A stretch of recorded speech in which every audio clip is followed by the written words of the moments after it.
지금부터 정세와 우리의 대응에 대해서 좀 말씀을 드리도록 하겠습니다. 여러분 아시겠지만 우리 정세가 좋아요, 안 좋아요? 안 좋은 수준이 아니라 거의 최악이라고 보면 돼요. 한번 보실까요? 윤석열 정부 들어와서 가스, 교통, 공공요금 엉망이고요. 워라밸도 엉망으로 만들려고 준비 중이고요. 뿐입니까? 오염수까지 방류했는데 동의했죠. 가계부채는 말 그대로 폭탄입니다. 어제 YTN 기자가, 앵커가 이런 얘기를 하더라고요. 경제 전문 기자한테 뭐라고 얘기를 하냐면, 혹시 경제 전문 기자 기자님 옛날 가족 오락관이라고 기억하냐고 이렇게 말을 시작해요. 가족 오락관 기억해요, 여러분? 허참 씨라는 분이 진행했던 거예요. 거기 보면 제일 먼저 폭탄 돌리기라는 게 있어요. 어떤 말을 하면 옆 사람 빨리 하고 옆 사람한테 돌리는 거야. 그런데 지금 가계부채가 딱 폭탄 돌리기 같다라는 얘기를 하더라고요. 저는 그 앵커가 대단히 의미 있는 비유를 한 것 같아요. 가계부채 제가 조금 이따 말씀드리겠지만 정말 무시무시합니다. 뿐만 아니라 물가가 작년 5.1% 올렸어요. 만약에 최저임금을 5.1% 올리면 똔똔이야. 내가 나아지는 건 1도 없어. 나이만 먹은 거야 그냥. 그런데 어떻게 됐어요? 실제로 최저임금은 2.5%밖에 안 올렸어요. 이 얘기는 숨만 쉬어도 내 임금은 2.5% 깎인 거예요. 숨만 쉬어도. 그게 올해 최저임금이 갖고 있는 그런 영향력이에요. 뿐만 아니라 청년들이 돈이 없어요. 그래서 아파트 이런 데 전세나 월세도 잘 못 가. 전세를 못 가. 그래서 특히 청년들이 그나마 가는 게 빌라, 좀 싸니까 이런 데 많이 갔습니다. 그런데 저기 253억 하지만 이 금액은 일부고요. 아주 어마무시한 금액들이 지금 터질 준비를 하고 있거든요. 말 그대로 주택, 공공, 가계부채, 임금, 환경, 근로시간 모든 게 엉망이에요, 지금. 바야흐로 노동자와 민중의 삶이 진짜 위험한 그런 시기에 직면해 있습니다. 뿐만 아닙니다. 이 모든 재난은 사실은 윤석열로부터 시작됐어요. 물론 여기 계신 분 중에 그런 분은 없겠지만 지난 선거에 손가락이 삐뚤어져 갖고 2번 찍으신 분이 있을 수도 있잖아. 찍으려고 찍은 게 아니라 하다 보니까. 그런데 그때 손가락이 삐뚤어진 게 작살이 났어요, 지금. 우리 시대의 최대 재난은 윤석열 그 자체입니다. 다른 거 아무것도 없습니다. 구체적으로 한번 볼게요. 문제는 여기 오늘 우리 사무금융이니까 비금융권 우리 간부님들도 오신 거로 알고 있는데 오늘 금융 중심으로 얘기를 하더라도 너무 이렇게 속상해하지 마세요. 어차피 우리 다 같이 하는 거니까. 특히 윤석열 정권 와서는 금융에 대한 공격이 아주 심합니다. 금융회사를 가만 안 두겠다는 생각에 아주 깊이 갖고 있어요. 그거는 집안 내력이 있습니다, 거기에는. 맨 먼저 은행에다가 성과급 잔치한다고 후드러 팼습니다. 집권하자마자 은행에서 멈췄느냐? 아니에요. 바로 카드 보험사도 후드러 팼습니다. 임금 자료 다 빼갔어요. 금감원에서 이복현이가. 앞으로 뭘 준비하고 있을지 모르겠지만 상생임금위원회라는 게 올해 2월 달에 만들어졌거든요. 거기서 직무성과급제를 도입하려고 지금 개정안을 만들고 있는데 거기에 분명히 반영했을 거예요. 뿐만 아닙니다. 금융시장이 말 그대로 IT 공룡들의 거대한 전쟁터가 돼버렸고요. 오죽하면 금융사들이 너무 기울어진 운동장이다. 그러니까 금융사가 금융시장을 너무 기울어졌대. 이게 뭐가 말이 안 되잖아. 원래는 금융시장의 최대 강자가 누구여야 돼요? 금융회사여야 되잖아. 근데 금융회사가 아니라 오히려 금융사들이 빅테크에 기울어진 운동장이라고 이렇게 얘기를 해요. 여러분 한번 생각해 보세요. 우리나라 이 금융시장 제정신이 아닙니다. 자, IT 기업들은 원래 뭘 해야 돼요? 세계 시장과 경쟁해서 IT 기술을 선도하게 해야 되잖아요. 근데 우리나라 IT들 어때요? 네이버에서 새로운 기술을 개발해요? 안 해요. IT는 지금 네이버는 물건 팔기 바빠요. 네이버 홈페이지에 가면 온통 물건만 팔아요. 거기다가 보험하겠다고 그러고요. 은행하겠다고 그러고요. 이래요. 쉽게 얘기해서 도전적이고 창의적이고 혁신적인 기술 개발에 우리나라 IT지들은 안 가요. 그 대신 다 어디로 가느냐면 돈 벌기 좋은데, 국내 시장에 자기들이 갖고 있는 고객 어카운트를 이용해서 돈 벌 궁리만 하고 있어요. 그러면 국가가 어떻게 해야 돼? 그렇게 못하게 해야지. 야, IT는 열심히 IT 개발 쪽으로 전념하고 금융회사들이 지들끼리 치고받고 잘하니까 냅둬가야 되는데 그러질 않아요. 금융회사들, 금융시장까지 온통 IT들한테 넘겨줄 그런 국립밖에 안 해요. 그러니까 바야흐로 윤석열은 이게 더 심화돼서, 물론 문재인 때라고 안 그랬냐? 아니에요. 문재인 때도 그랬고요. 지금 윤석열은 아주 노골적으로 해요. 그러다 보니 이제는 앞으로 4년 동안은, 한 3년 반 동안은 금융산업과 금융노동자의 삶이 절체절명의 위기에 섰다. 앞에 민중의 삶도 위기지만 금융노동자의 삶은 더 위기라는 생각을 가지셔야 됩니다. 구체적으로 노동자의 민중의 삶이 정세에서 어떻게 바뀌는지 한번 볼게요. 아까 제가 가계부채 얘기했죠. OECD 회원국 중에 가계부채가 GDP 100%를 넘는 나라 딱 한 나라예요. 지구상에 우리밖에 없어요. 다른 나라들은 다 그래도, 이게 왜 그러냐면 대부분 부동산 가격 때문에 그래요. 저기 요 순위권에 한 70% 이상 있는 애들은 주로 부동산 가격이 비싼 나라들이에요. 홍콩도 부동산 가격 어마어마하게 비싸고요. 영국도 최근 10년간 부동산이 한 5배 올랐거든요. 그래서 주로 그런데 특히 우리나라는 어마무시할 정도로 가계부채가 높을 뿐더러 거기에서 그치는 게 아니라 최근 6개월 동안 가계부채의 증가 속도가 전 세계에서 압도적 수치를 갖고 있기 때문에 이 가계부채가 곧 큰 문제로 터질 가능성이 매우 높습니다. 거다가 무역적자는 어마무시합니다.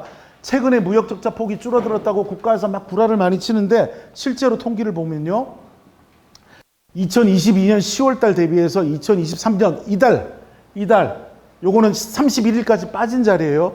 무려 적자만 5,343만 달러고요. 연간 누계로 250억 달러입니다. 어디 하나 좋은 곳이 단 한 곳도 없어요. 뿐만 아닙니다. 청년층 취업자도 급감하고 있는데요. 어느 정도냐면 한번 보세요.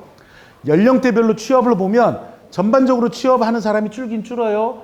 그런데 청년 취업률은 아주 심각하게 부족한 뿐더러 대부분 60세 이상 노인들이 대부분 일자리를 신규로 만들어요. 이분들 일자리가 주로 어떤 거예요? 대부분 공공근로예요.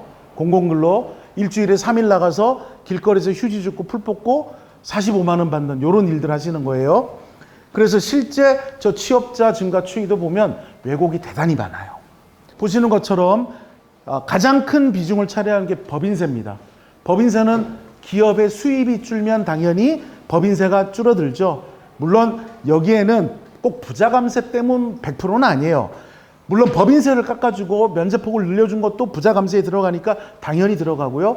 반도체 경기라든지 이런 것들 때문에 많이 줄었고, 소득세도 예외 조항을 많이 두면서 많이 빠졌고요. 부가가치세, 기타 모든 면에서 한 59조가 지금 빠져 있는 상태입니다. 이거는 심각한 수준입니다. 400조 중에 60조가 빠진 건 어마어마한 거예요.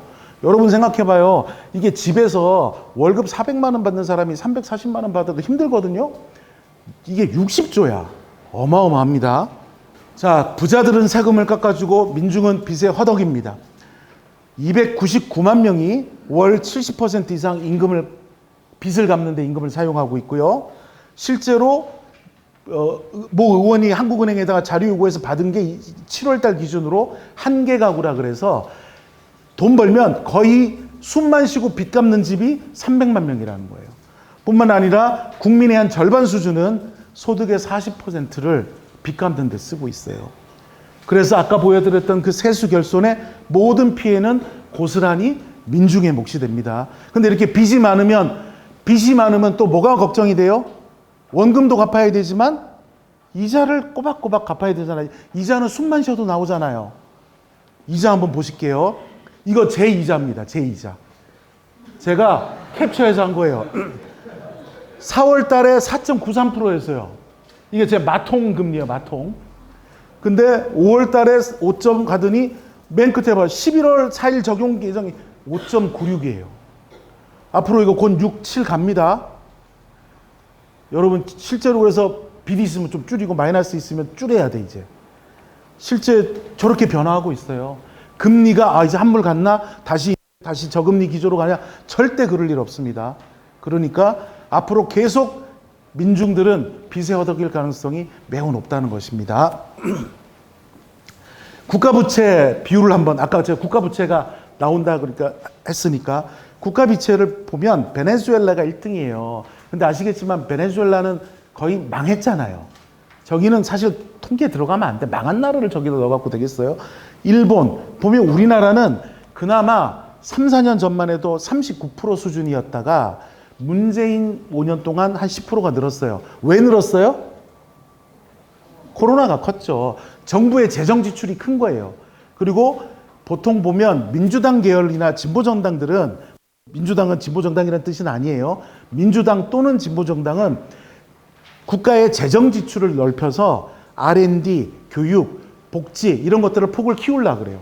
반면에 자유주의를 주장하는 보수 정권들은 어찌됐건 국가의 세금을 안 쓰려고 하거든요.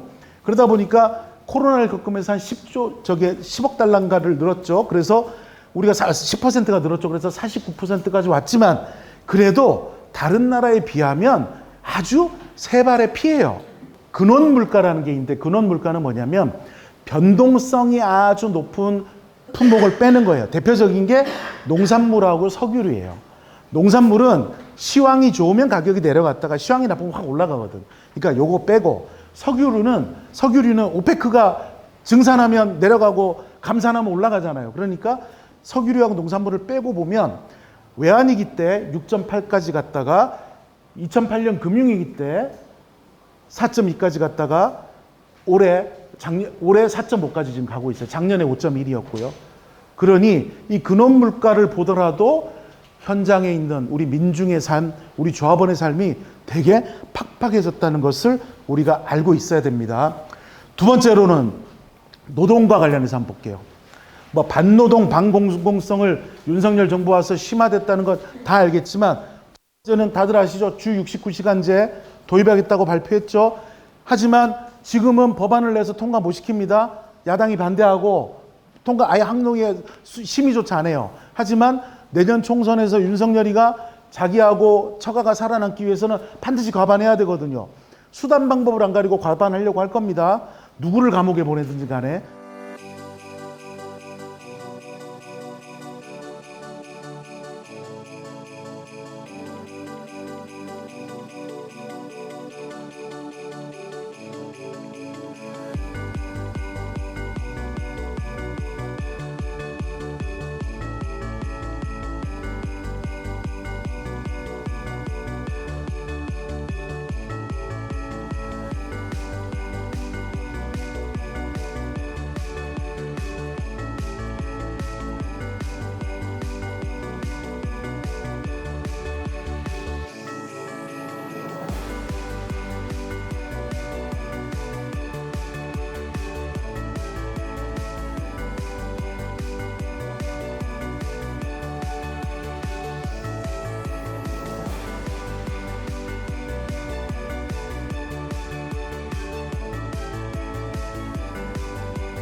자, 헌법도 민주주의도 바야흐로 사라진 시대에 살고 있습니다. 우리는 집회 시위 제한, 우리나라는 대법원 판결에 의해서 집회 시위, 야간 시위를 제한했던 검찰의 시행령이, 행안부 시행령이 법에 맞지 않다. 헌법 불합치 판정을 받아서 우리는 야간에도 시위를 할 수 있어요. 그래서 옛날 박근혜 쫓아낼 때도 다 밤에 했잖아요. 촛불이 밤에 했으니까 촛불을 했을까? 낮에 했으면 열을 날렸겠죠. 근데 밤에는 촛불을 들고 했단 말이야. 근데 최근에 윤석열 와서 민주노총 모든 집회를 6시만 되면 강제 해산합니다.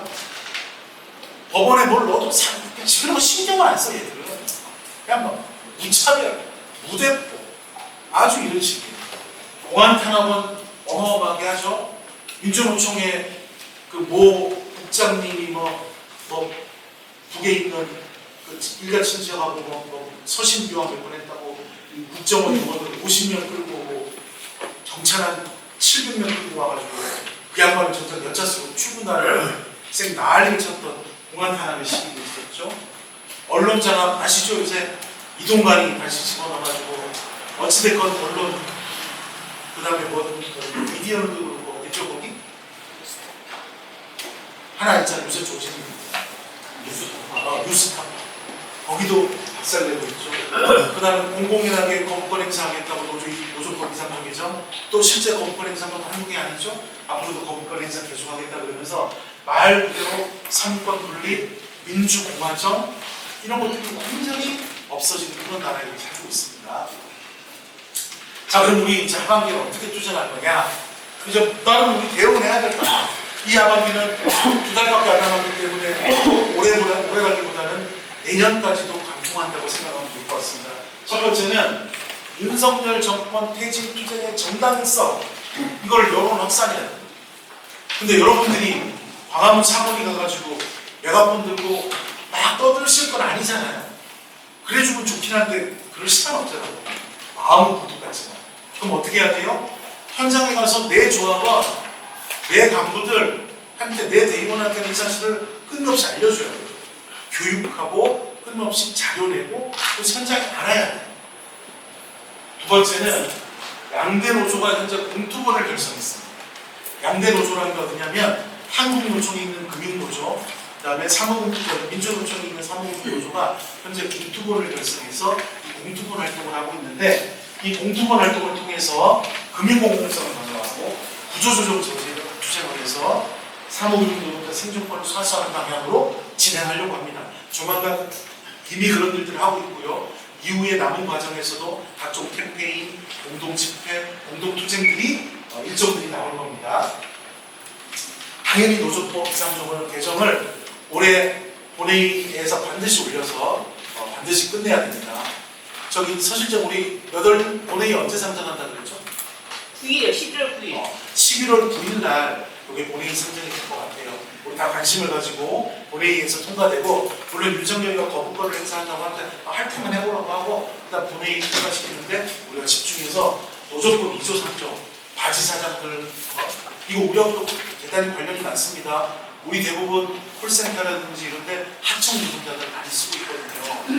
그들의 어떻게 노동권, 그들의 생존권을 우리 모회사가 제약하고 탄압하고 있는 경우들이 많아요.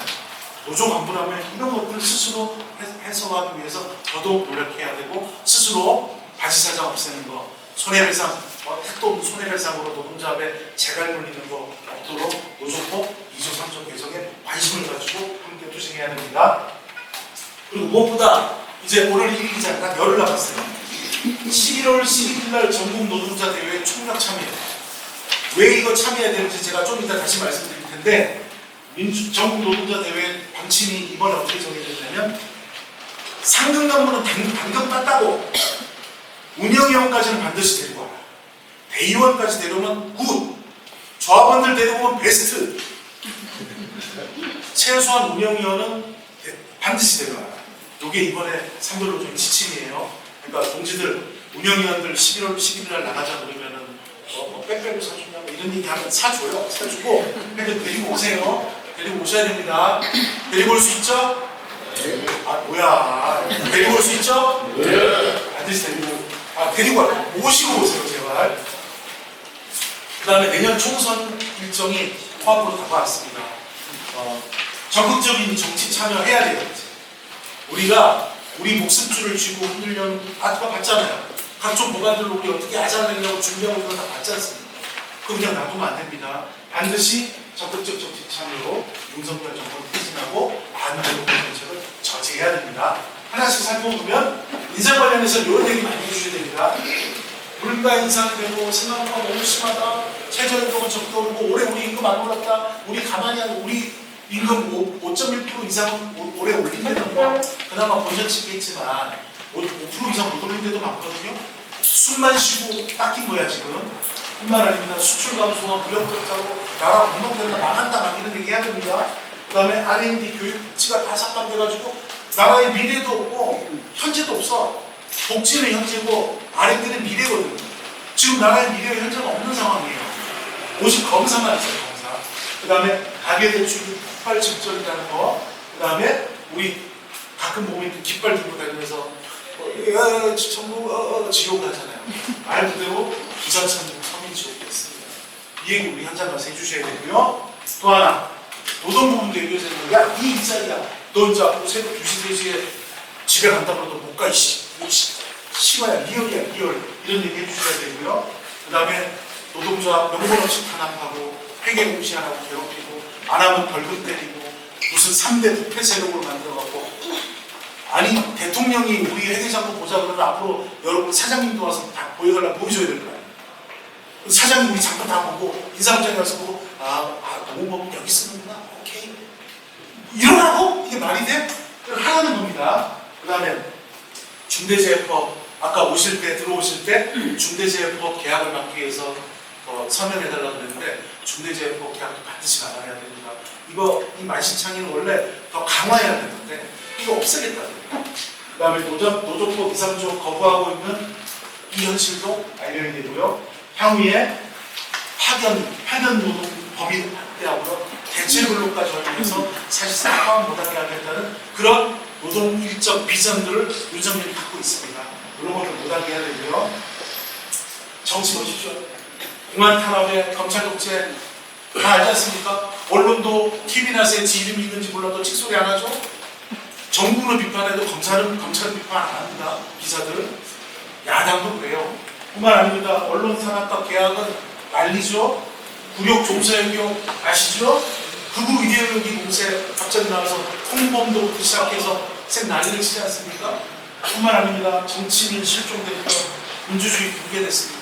언제 대통령이 파업하고 야당들 만나서 같이 대화하고 이런 얘기 본 적이 없잖아요. 양대노조, 두 번째 양대노조 공통권을 이렇게 하려고 합니다. 금융거품사서 강화하고요. 반치금융 철폐하고 낙가상행사 저지, 노사관계 지배개입하는 거 저지시키고요. 그 다음에 빅테크가 시장 진입하는 거 최소화하고요. 그 다음에 민산분리 원칙을 강화하는 쪽으로 투쟁 방향을 잡아가려고 합니다. 고용안정 정치는 정말 중요합니다. 특히나 공정한 노동전환이 되어야 돼요. 공정한 노동전환이라는 게 아시겠지만 향후에 AI가 급속도로 도입되고 있고 지금도 웬만한 콜센터는 AI에서 많이 합니다. 챗봇 이래가지고 금융회사들 홈페이지나 어플에 접속하면 AI가 많은 것들을 해석하고 있거든요. 근데 사실은 AI가 하는 게 대단히 한계가 있을 뿐더러 AI가 자꾸 하면 사람이 할 일을 밀어요. 그러면 그거는 공정하지 않아요.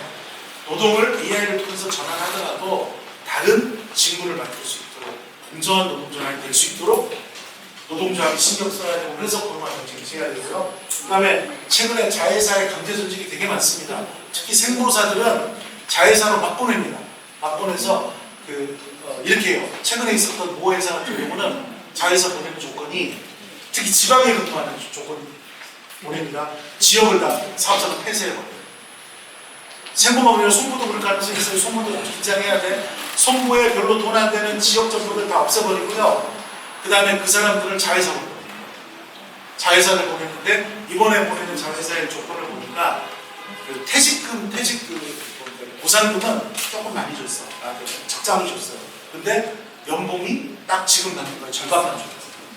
절반만 줘. 그리고 안 가면 가라고 강제하죠. 물론 지금은 어디 AI 생명에 AI 생명 우리 집행부가 열심히 투쟁해서 지금 막아내고 있어요. 한 명도 못 가게 지금 잡고 있거든요. 그런 것들 하고 있고요. 직무성과급제 도입 안 되도록 막아야 되고요. 아까도 말씀드렸지만 우리 사업장 내에 비정규직 노동자, 하청 노동자 생각보다 굉장히 많아요. 우리가 그들의 정규직화와 처우를 개선하기 위해서 정말 많은 노력을 아끼지 말아야 된다. 그 다음에 2024년 총선 반윤석열 공동대우선거 관련해서는 이거 양대노조에서 이렇게 하기로 했기 때문에 혹시라도 이게 또 진보정치적 관점하고 맞지 않다라고 해서 생각이 다를 수 있는 이거는 다를 수 있습니다. 이건 정답이 있지는 않아요. 이 얘기는 향후에 우리 현장에 있는 동지들 의견을 듣고 또 얼마든지 수정할 수도 있습니다. 하지만 양대 노조 공투부는 정치 방침을 그대로 수립하고요. 공동정책 협약을 만들고 경합지구를 공동해서 지원하는 계획이고요. 이거 민주당 후보 지원하겠다는 취지 아닙니다. 진보정당도 다 지원하겠다는 취지입니다. 노동계약 저지하고 노조법 입법을 추진하고 개선 방향을 추진하겠다 이런 내용들을 준비하고 있습니다. 자, 아까 제가 민중 총궐기가 왜 중요한지 나중에 말씀드린다고 말씀드렸는데 바로 이 얘기예요. 지금으로부터 9년 전에 2015년 11월 14일 날 민주노총이 중심이 되어서 민중 총궐기가 일어났습니다. 그때 핵심적으로 우리 노동자들이 광화문 발표를 가서 외쳤던 게 뭔지 보세요. 교과서 국정화 저지, 세월호 진상규명, 양대 지침 노동계약 반대 이런 거였어요. 지금하고 별로 차이 안 나요. 국정교과서나 지금 현장에다가 그 기기 파는 거나 학원에다가 부자연적으로 학원을 보내는 것으로 법안 바꾸는 거나 다 똑같아요.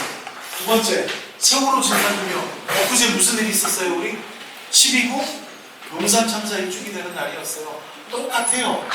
그 당시에 양대 지침으로 노동계약을 하고 했습니다. 양대 지침이 뭐였습니까? 하나가 쓰리아웃제 해가지고 D 세 번 맞으면 잘라도 합법. 그 다음 또 하나가 뭡니까? 노조 동의 없이 단협 바꾸는 거 지 마음대로 하겠다. 그거 양대 지침이었잖아요. 그거 그때 하겠다고 했는데 지금하고 뭐가 달라요? 중대재해법, 그 다음에 주 69시간제 똑같잖아. 그때나 지금이나 똑같습니다. 그래서 민주노총 중심으로 총궐기 투쟁을 벌였고요. 그 투쟁의 결과 결국 박근혜 정권이 퇴진 투쟁으로 전개됐고 촛불혁명과 대통령 탄핵을 이때 만들었어요. 이 민중 총궐기가 그냥 매년 11월에 한번 모여서 하는 거하고 달라요. 올해는 다릅니다. 실제 그때 영상들 한번 보여주시면 이렇습니다. 그 당시에 저는 이 두 분 동지가 민주노총 위원장 한상균 동지고 사무총장이었던 이영준 동지인데 이 두 분 저는 대단히 열심히 했다고 생각해요. 두 분 다 감옥 갔지만 저 위에 있는 게 바로 백남기 농민이 물대포 맞고 쓰러져서 돌아갔던 그 사진입니다. 오른쪽에는 우리 사무금융노조 조합원들이 그 물대포와 체류탄이 맞으면서 체류액을 물대포에 쐈습니다. 그래서 물을 맞으면 눈을 못 떠요. 그러니까 우비 있고 지금 버스에 중고라서 생기는 우리들 바로 우리들의 모습입니다. 이렇게 그때 열심히 투쟁했고요. 그 결과 민주철 공기를 통해서 촛불혁명까지 이어지는 큰 변혁을 만들어버렸던 게 바로 우리 노동자의 힘이었습니다.